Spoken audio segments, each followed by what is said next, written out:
अस्सलाम वालेकुम स्टूडेंट्स। आज हम स्टार्ट करते हैं डाइजेशन का पार्ट नंबर 2। और इसमें हम देखते हैं कि जो डाइजेशन है वो स्मॉल इंटेस्टाइन के अंदर किस तरह से टेक प्लेस होती है। तो डाइजेशन इन स्मॉल इंटेस्टाइन को स्टडी करते हैं। स्मॉल इंटेस्टाइन के 3 पार्ट होते हैं एक्चुअल में। एक को हम कहते हैं ड्यूडिनम, एक को हम कहते हैं जेजुनम और एक को हम कहते हैं एलियम। तो ड्यूडिनम को देखते हैं। ड्यूडिनम की लेंथ होती है 20 to 25 cm, बहुत थोड़ी सी होती है। Acidity of the food in it stimulates it secrete secretin. देखिए जी, होता ये है कि जैसे ही फूड स्टमक से स्मॉल इंटेस्टाइन में आती है तो चूँकि स्टमक में एसिडिक मीडियम है तो फूड का भी एसिडिक मीडियम हो जाता है। और जैसे ये स्मॉल इंटेस्टाइन के अंदर आती है तो ये एसिडिक मीडियम सक्रीट करता है। ये एसिडिक मीडियम एक्टिवेट करता है एक्चुअल में इसके कुछ सेल्स को, ड्यूडेनम के सेल्स को। वो सेक्रेटिन एक हार्मोन सक्रीट करते हैं और ये हार्मोन इन रिस्पॉन्स एक क्या करवाता है कि ये पैंक्रियाज और लिवर के ऊपर एक्ट करता है और उनमें से ज़्यादा बाइल जूस की प्रोडक्शन होना शुरू हो जाती है। ठीक हो गया जी। अब हम बात कर लेते हैं कि पैंक्रियाज और लिवर के अंदर जो बाइल होता है वो किस तरह सेक्रेट होता है। तो हम देखते हैं सबसे पहले ये एसेसरी ग्लैंड्स अब हम पढ़ रहे हैं। पैंक्रियाज एक्सोक्राइन पार्ट होता है और इसको हम कहते हैं कि ये इसके जो सेल्स हैं उनको एसिनर सेल्स कहते हैं। और एक्सोक्राइन तो ऑफ कोर्स ये क्या होता है, डक्टिल होता है। और ऑफ कोर्स वहाँ पे एक और पार्ट भी होता है जो कि एंडोक्राइन कहलाता है। वो हमारा पार्ट नहीं है फ़िलहाल के लिए, हम कहते हैं एंडोक्राइन पार्ट भी इसके अंदर मौजूद होता है। ठीक है जी। और ये एंडोक्राइन जो होता है इसके ज़रिए 2 हार्मोन सेक्रेट होते हैं, एक को इंसुलिन कहते हैं और एक को हम ग्लूकागॉन कहते हैं। और ये जो इंसुलिन और ग्लूकागॉन होते हैं ये हमारे ब्लड के अंदर जाते हैं क्योंकि ये क्या है, डक्टलेस है। तो ये ब्लड के अंदर सेक्रीशन इनकी होती है और इस तरह से ये हमारे कार्बोहाइड्रेट्स को, शुगर लेवल को मेंटेन करते हैं, एडजस्ट करते हैं। लेकिन वो हमारा कंसर्न नहीं है फ़िलहाल। हमारा कंसर्न जो है वो है इसका एक्सोक्राइन पार्ट, वो हमने केमिकल कोऑर्डिनेशन में पढ़ा था। अब हम देखते हैं कि जो एक्सोक्राइन पार्ट है इसका क्या फंक्शन है। सिनार सेल्स हैं ये एक्चुअल में ना पैंक्रियाटिक जूस के अंदर पैंक्रियाटिक जूस को एक तो सेक्रेट करने में हेल्प करवा रहे हैं और इसके अंदर डिफरेंट और भी चीज़ें हैं। लाइक पैंक्रियाटिक जूस क्या होता है, इसके अंदर सोडियम हाइड्रोजन कार्बोनेट होती है जिसको हम सोडियम बाइकार्बोनेट भी कहते हैं फॉर न्यूट्रलाइजेशन के लिए, कि उस medium acidic medium in small intestine को ख़त्म किया जाए। इस तरह अमाइलॉप्सिन, पैंक्रियाटिक एमाइलेज भी इसको कहते हैं, याद रखिएगा। अमाइलॉप्सिन हम पैंक्रियाटिक एमाइलेज को कहते हैं और जो टाइलिन है, टाइलिन हम स्लाइवरी एमाइलेज को कहते हैं।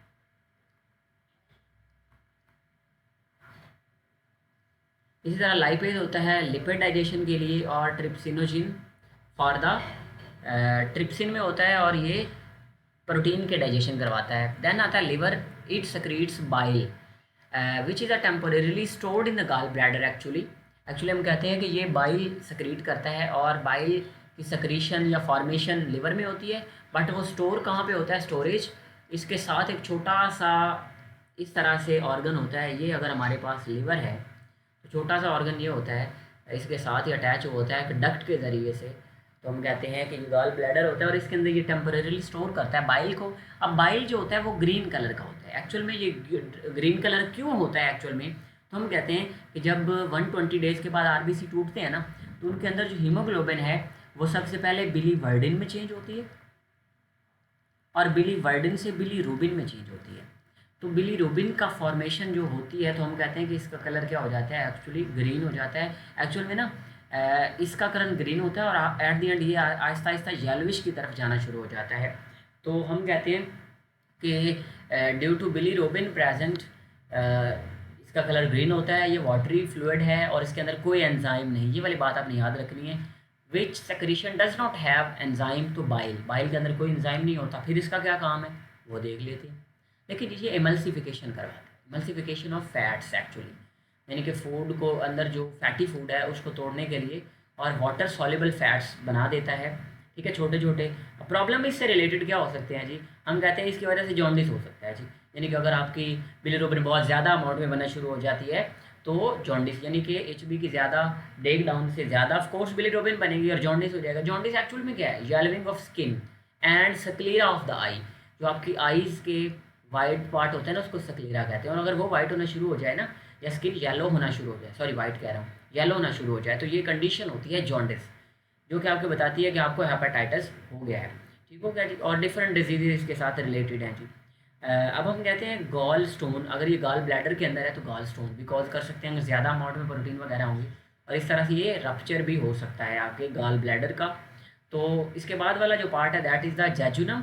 और जेजुनम जो होता है, जो हम वापस आते हैं ना, ये हमने दो एंजाइम, दो ग्लैंड्स पढ़े हैं, एक को पेंक्रियाज और एक को लिवर का है। अब हम वापस आते हैं, जो हमने ड्यूडिनम पहला पार्ट पढ़ा जिसने सेक्रेटिन रिलीज़ किया था, और इसने एक्टिवेट किया था लिवर को और पेंक्रियाज को, ताकि क्या हो, डाइजेशन हो सके। अब सेकंड पार्ट में हम चलते हैं, दैट इज़ द जेजुनम। ये फाइनल डाइजेशन करवाता है एक्चुअल में। ये पॉलीपेप्टाइड को चेंज कर रहा होता है एक्चुअली किसमें, डाइपेप्टाइड में। और इसके लिए एंजाइम इसके पास कौन सा होता है, अमोनिया पेप्टाइडेज। इसी तरह ये डाइपेप्टाइड्स को अमाइनो एसिड्स में चेंज कर रहा होता है, और इसके लिए इसके पास जो एंजाइम होता है दैट इज़ कॉल्ड एरिप्सिन। लिपिड्स को इसी तरह से ग्लिसरॉल और फैटी एसिड में चेंज करता है, और इसके पास एंजाइम होता है लाइपेज। इस तरह माल्टोज को ग्लूकोज में चेंज करेगा तो ऑफकोर्स माल्टेज एंजाइम इसके पास मौजूद होता है। जो लार्जेस्ट पार्ट होता है वो आपके पास जेजुनम ही होता है। देन हमारे पास आ जाता है, सॉरी, इलियम होता है लार्जेस्ट पार्ट। देखें जी, वो आपके पास होता है 4.7 फीट और ये होता है 7.5 feet. Absorption is a major, चूँकि एब्जॉर्प्शन करवानी है तो एब्जॉर्प्शन तब ज़्यादा होगी ना ऑफकोर्स जब वो ज़्यादा बड़ा होगा, क्योंकि इससे टाइम तो आपका जो है वो ज़्यादा टाइम इसके अंदर फूड गुजरेगा, सरफेस एरिया बढ़ेगा, एक्शन बढ़ेगा, रीअब्जॉर्प्शन ज़्यादा होगी ब्लड के अंदर। इसके बाद इसके अंदर कुछ सर्फेसिस होती हैं, वो हम कहते हैं रुजाई सर्फेसिस होती हैं, रिंकल होते हैं एक्चुअल में, ये होते हैं रिंकल्स। और wrinkles in the intestinal wall को हम रुजाई कहते हैं, रुगाई भी कुछ लोग कहते हैं। Villi, millions of the finger like projections इसके अंदर विलाए होते हैं। और इसी तरह ये जो विलाए होते हैं ये एक्चुअल में एपिथेलियल की लाइनिंग से बनी होती हैं, और एपिथेलियल की लाइनिंग से एक्सटेंशन जो इनकी होती है वो माइक्रोविलाए बनाते हैं। ठीक है जी, एपिथेलियल सेल्स जो होते हैं उनकी एक्सटेंशन को हम माइक्रोविलाए कहते हैं। और इस तरह इसके अंदर लैक्टील भी होते हैं। लैक्टील क्या है, एक्चुअल में सीरीज ऑफ लिम्फेटिक वेसल्स हैं जो कि विलाए के अंदर पड़े हुए हैं। ठीक है जी। और ये लैक्टील जो होते हैं एक्चुअल में ये कंटेन एक हमारा सेपरेट सिस्टम है ब्लड के अंदर, ये नहीं है एक्चुअल में, हम कहते हैं ये लिम्फेटिक सिस्टम है जो अल्टीमेटली हमारे जो बॉडी के दूसरे एक्स्ट्रा फ्लूइड्स वगैरह हैं 3 लीटर ऑलमोस्ट डेली का, ये हमारा जो एक्स्ट्रा फ्लूइड रिलीज़ हो जाता है एक्स्ट्रा सेलुलर फ्लूइड के अंदर ब्लड से due to pressure and certain factors, वो वापस लेके आना इसका काम होता है एक्चुअल में। नेक्स्ट हमारे पास फंक्शन है स्मॉल इंटेस्टाइन के काम क्या होते हैं जी। देखिए जी, सबसे पहला सबसे इम्पॉर्टेंट काम जो इसका होता है ना वो होता है एब्जॉर्प्शन। ठीक है जी, सबसे ज़्यादा इंपॉर्टेंट काम एब्जॉर्प्शन करवाती है। ये फूड्स के अंदर जो न्यूट्रिएंट्स होते हैं उनकी ये डाइजेशन तो हो चुकी है, अब ये एब्जॉर्प्शन करवाना इसका मेजर काम होता है। ठीक है जी, जो इसका इलियम पार्ट करता है जो कि लार्जेस्ट पार्ट होता है। और देन क्या होता है कि वो फूड के न्यूट्रिएंट्स ब्लड सर्कुलेशन के अंदर चले जाते हैं, और सर्कुलेशन चूँकि ब्लड तो पूरी बॉडी के अंदर मूव कर रहा है, हर सेल जिसको भी चाहिए उसको दे देता है। ठीक है जी, तो हम कहते हैं अमीनो एसिड, फैटी एसिड, इस तरह की सारी चीज़ें जो होता है वो प्रोवाइड कर दी जाती है। अब दूसरा इसका काम क्या है, मेजर इसका काम एक और भी होता है कि ये ना कुछ होते हैं फैटी एसिड्स और ग्लिसरॉल्स, यानी कि कुछ फैट्स ऐसे होते हैं जो ब्लड के अंदर डायरेक्टली जा नहीं सकते। क्यों नहीं जा सकते, क्योंकि उनकी ना ब्लड वेसल्स के पोर्स छोटे होते हैं। जब पोर्स छोटे होते हैं तो ये बड़े होते हैं। सिंपल सी बात है, अगर सुराख थोड़ा होगा भाई तो उसमें बड़ी चीज़ घुसेड़ेंगे तो नहीं जाएगी ना, सिंपल सी बात है। मतलब कहीं और ना समझ लेना, सिंपल मैं समझाना चाह रहा हूँ। ठीक है जी, तो not entered into the blood circulation directly, क्यों, क्योंकि इनका साइज़ बड़ा होता है। तो ये एक और सिस्टम के अंदर चले जाते हैं जो कि हम कहते हैं लिम्फेटिक सिस्टम होता है, और उसकी जो लिम्फेटिक वेसल्स होती हैं ना उनके सुराख बड़े होते हैं। समझ रहे हो, बड़े सुराख होते हैं तो बड़ी चीज़ें भी गुजर सकती हैं। into lacteals, then proteins are added into them, then these are changed into lipoproteins। और लिपोप्रोटीन से क्या होता है, ये आगे लार्ज थोरेसिक डक्ट में जाते हैं। लार्ज थोरेसिक डक्ट में जाने के बाद सब क्लेवियन वेन में जाते हैं। सब अल्टीमेटली देखेंगे सब क्लेवियन, लेफ्ट सब क्लेवियन, एक्चुअली लेफ्ट सब क्लेवियन वेन में जाते हैं, और अल्टीमेटली ये वेना केवा के अंदर जा सकते हैं। ठीक है, और तो इस तरह से ये सर्कुलेशन के अंदर शामिल हो जाते हैं, जो बाकी आपके फैटी एसिड और इस तरह की जो भी चीज़ें होती हैं। और अल्टीमेटली ये लिवर के पास भी जाती हैं ताकि जो स्टोर करना हो तो स्टोर कर लिया जाए, अगर यूज़ करना हो तो तब भी अल्टीमेटली ब्रेक डाउन करके तो उनको यूज़ किया जा सके। तीसरा क्या होता है जी, अनडाइजेस्टेड जो काम होता है, जो अनडाइजेस्टेड फूड है वो इससे बाहर चला जाता है और अल्टीमेटली लार्ज इंटेस्टाइन के अंदर जाता है, और लार्ज इंटेस्टाइन के अंदर अल्टीमेटली क्या होता है, बाहर निकाल दिया जाता है। देन हम आते हैं लार्ज इंटेस्टाइन के ऊपर। लार्ज इंटेस्टाइन एक्चुअल में इसने कुछ नहीं करवाना, इसने सिर्फ 2 काम कराने हैं। इसने एक तो एब्जॉर्प्शन करवानी है वाटर एंड सॉल्ट्स की, ठीक है, और उसके बाद इसने क्या करवाना है, इसने कुछ टेम्परेरी स्टोरेज करानी है थोड़ी सी, ताकि आपको हर वक्त ही आप इजेशंस करते ना रहे, ठीक है। तो इसने वाटर की और सॉल्ट्स की एक तो एब्जॉर्प्शन करवा ली वापस ब्लड में, ठीक है, और दूसरा इसका काम है ये स्टोर करता है उसको और फिर निकालना भी इसी का काम होता है। तो इतना सा काम है। अब हम इसको देख लेते हैं जी। Caecum, caecum blind ended sac होती है और ये इलियम और कोलोन के दरमियान होती है। ये वाली बात आपने याद रखनी है कि जो इलियम पार्ट है स्मॉल इंटेस्टाइन का और कोलोन पार्ट है लार्ज इंटेस्टाइन का सेकंड पार्ट जो होता है। तो ये ब्लाइंड एंडेड है caecum. Arise finger like projection is called appendix, ठीक है जी। हम कहते हैं जी कि इसके ना जिस तरह ये है सीकम और इसके ना इस तरह से एक छोटी फिंगर लाइक प्रोजेक्शन होती है जिसको हम क्या कहते हैं, अपेंडिक्स, ठीक है। अब कहा जाता है कि ये जो है ना ये एक फालतू में हमारा एक ऑर्गन है, अब एवोल्यूशन के बाद ख़त्म हो जाए, लेकिन कुछ लोग कहते हैं कि नहीं यार ये फालतू नहीं है, इसके अंदर बहुत सारे बैक्टीरिया होते हैं और ये वाले बैक्टीरिया आपकी डाइजेशन को सपोर्ट कर रहे होते हैं, ठीक है जी। तो ये डाइजेशन के लिए ज़रूरी होते हैं। अच्छा, बाज़ दफ़ा क्या होता है कि बैक्टीरिया एक्सेस में या मरने की वजह से किसी भी तरह से इसके अंदर कोई ना कोई क्या हो जाए, इन्फ्लेमेशन हो जाती है। तो इस इन्फ्लेमेशन की वजह से आपकी जो ये वाली अपेंडिक्स है ये पेन करना शुरू कर देती है, तो इसको हम कहते हैं अपेंडिसाइटिस। देखिए जी, टिस का वर्ड जहाँ पे भी आएगा ना बायो के अंदर आपको पता होना चाहिए इन्फ्लेमेशन के लिए यूज़ किया जाता है। जिस तरह से आप पढ़ते हैं ना एक एक नॉर्मली पेन के लिए यूज़ किया जाता है, ठीक है जी। अच्छा, तो इन्फ्लेमेशन के लिए टिस, जिस तरह पैंक्रियाटाइटिस, गैस्ट्राइटिस, अपेंडिसाइटिस, तो इसकी पेन होने शुरू हो जाती है। अब इसका इलाज क्या करवाया जाता है, इसका इलाज असल में करवाया जाता है अपेंडेक्टमी, ये यानी कि इसका सर्जिकल रिमूवर करा लिया जाता है, ठीक है। तो ऐसे लोगों के अंदर जिनकी अपेंडेक्टमी हुई होती है उनके अंदर फूड बड़ा ध्यान से उन्होंने खाना होता है, तो मतलब उनको फूड के डाइजेशन के अंदर चूँकि बैक्टीरिया नहीं होंगे तो क्या होगा, फूड के डाइजेशन को इतनी प्रॉपर या अच्छी नहीं होगी। ये वाली बात आपने याद रखनी है। देन हमारे पास आ जाता है कोलोन पार्ट। कोलोन आगे 3 पार्ट्स में डिवाइड हुआ होता है, 4 के अंदर एक्चुअली पार्ट्स में डिवाइड होता है। एक को असेंडिंग कहते हैं, एक को ट्रांसवर्स कहते हैं, एक को डिसेंडिंग कहते हैं और एक को सिग्मोइड कहते हैं। इसका थोड़ा सा बड़ा मोटा पार्ट होता है एंड वाला, जिसको सिग्मोइड कहते हैं और बाद में आगे जाके रेक्टम में चेंज होता है। तो फंक्शन इसका क्या है, absorption of salts and water, बस एब्जॉर्प्शन 2 चीज़ों की करानी। जिस तरह स्टमक ने एब्जॉर्प्शन सिर्फ अल्कोहल की करानी है और लार्ज इंटेस्टाइन ने एब्जॉर्प्शन सिर्फ सॉल्ट्स एंड वाटर की करवानी है, बाकी इसके अलावा फूड के अंदर जो कुछ भी है सारा कुछ स्मॉल इंटेस्टाइन ने एब्जॉर्ब करवाना है। डायरिया एंड कॉन्स्टिपेशन इसी की वजह से आती हैं। जब देखें अगर पानी और सॉल्ट की बहुत ज़्यादा रीअब्जॉर्प्शन हो गया ब्लड के अंदर तो आपके फीसिस के अंदर क्या हो जाएगा, सॉलिडिफाइड चीज़ें होना शुरू हो जाएंगी। इस कंडीशन को हम कहते हैं that is constipation, very simple.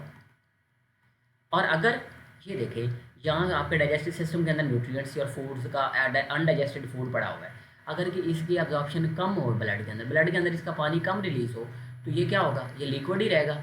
अब ये लिक्विड रहेगा तो इसी तरह रिमूवल होगी। इसी कंडीशन को हम क्या कहते हैं, दैट इज़ द डायरिया।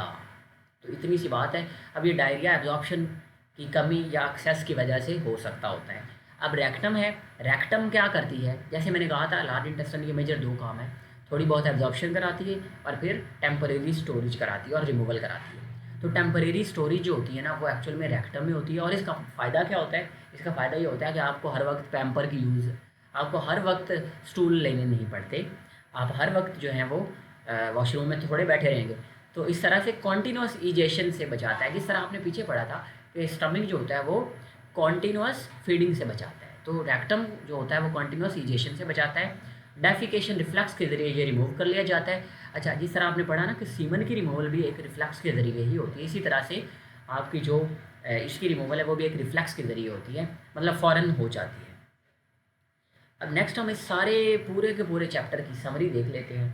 तो सबसे पहले आप याद रखें माउथ, हमने यही चीज़ें पढ़ी हैं, माउथ, स्टमक, देन आपने पढ़ा है ड्यूडिनम और देन हमने पढ़ा है जेजुनम और अल्टीमेटली बस ये चीज़ें पढ़ी हैं। अच्छा, माउथ के अंदर सेक्रेशन होगी किसकी, सलाइवरी इमाइलेज की, उसका नाम है टाइलिन। ये मैं 2-4 दफ़ा बता चुका हूँ आपको, टाइलिन सलाइवरी इमाइलेज, ठीक हो गया जी, ठीक है। और पैनक्रियाटिक इमाइलेज को क्या कहते हैं, अमाइलॉक्सिन। ये पॉलीसेकेराइड को ना डाइसेकेराइड में चेंज करता है, ये वाली बात आपने याद रखनी, ठीक है जी। यानी कि डाइसेकेराइड को मोनोसेकेराइड में यहाँ पे चेंज नहीं किया जाता, पॉलीसेकेराइड को डाइसेकेराइड में चेंज किया जाता है। No enzyme for protein, protein के लिए कोई एंजाइम नहीं है। और लिंगुअल लाइपेज होता है जो कि एबनर ग्लैंड सेक्रीट करते हैं, और ये नेग्लिजिबल होता है, इसलिए हम कहते हैं नेग्लिजिबल जो चीज़ होती है उसको नहीं समझा जाता। तो हम कहते हैं कि ज़्यादातर एब्जॉर्प्शन किसकी होती है, जो मोस्टली एब्जॉर्प्शन होती है कार्बोहाइड्रेट्स की जस्ट। तो स्टमक के अंदर प्रोटीन की मोस्टली डाइजेशन होती है, लेकिन ऐसा नहीं है कि कोई बाकी और डाइजेशन होगी नहीं। प्रोटीन डाइजेशन के लिए इसके पास पेप्सिन होता है, जो कि इनएक्टिव फॉर्म में पहले होता है, पेप्सिनोजिन की फॉर्म में होता है। अच्छा, इसी तरह से जो गैस्ट्रिक एमाइलेज होता है उसका भी नाम होता है जेलेटिनेज, जेलेटिनेज। तो आपने तीन चीज़ें पढ़ ली, सलाइवरी एमाइलेज, जेलेटिनेज और pancreatic amylase for the carbs and gastric lipase for the lipids. अच्छा, ये नेग्लिजिबल अमाउंट में होते हैं, ये कोई इतने बहुत ज़्यादा अमाउंट में नहीं होते, लेकिन मेन आपने याद रखना है protein digestion. Then duodenum, duodenum का पैंक्रियाटिक एमाइलेज भी इसने सेक्रेट करवाना है, trypsin for protein digestion, and lipase और एस्ट्रेज भी इसको कहते हैं for lipid digestion. Jejunum, jejunum के अंदर क्या होता है जी, lactase, sucrase, maltase, erepsin aminopeptidase होते हैं। अब ये क्या करते हैं, डाइसेकेराइड से मोनोसेकेराइड बनाते हैं, सुक्रेज भी डाइसेकेराइड को मोनो में, माल्टेज भी डाइसेकेराइड को मोनोसेकेराइड के अंदर, ठीक है। और एरिप्सिन जो होता है ये अमाइनोपेप्टाइडेज, ये एरिप्सिन एंड अमाइनोपेप्टाइडेज जो होते हैं ये प्रोटीन को तोड़ते हैं, और लिपर लाइपेज जो होता है ये लिपिड्स को तोड़ते हैं। तो ये था जी आपका, इसके बारे में हमने ये पढ़ा कि इसकी कुछ कंडीशंस पढ़ी, हमने हंगर पैंग पढ़ी, इस तरह से इसके डिजीज़ पढ़ी, पायरोसिस या हार्ट बर्न पढ़ा, इसी तरह से हमने जॉन्डिस, गॉल स्टोन वगैरह पढ़े, और अल्टीमेटली हमने इसका जो डिजीज़ हैं डायरिया एंड कॉन्स्टिपेशन। तो ये था डाइजेस्टिव सिस्टम और उसके साथ लिंक्ड जो भी डिजीज़ थी। Thank you very much.